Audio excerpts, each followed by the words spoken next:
Yeah, most of us have been hurt and been abandoned. And so the idea of opening our lives to other men is scary to us.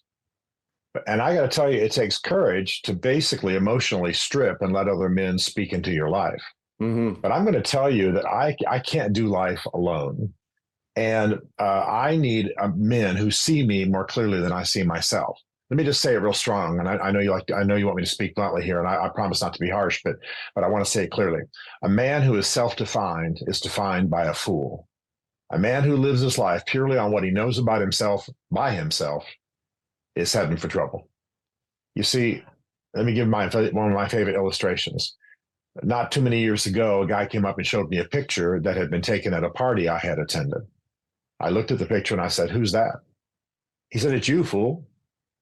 Well, this picture was overexposed. I was halfway through a blink, so I looked drunk. I hadn't been drinking anything, but I looked drunk. My t-shirt was stretched over my belly. I looked like Jabba the Hutt on a bad day. Um, I just from an angle I normally didn't see, and I asked him for the picture, and I took it home, and I stared at it for a long time, and I realized I didn't even know I could look like that. Right. I didn't even know I could look like that.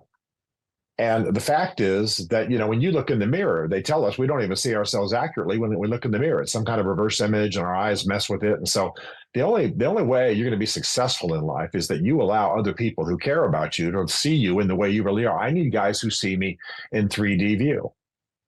That's why I wrote that little bit that you quoted from the book.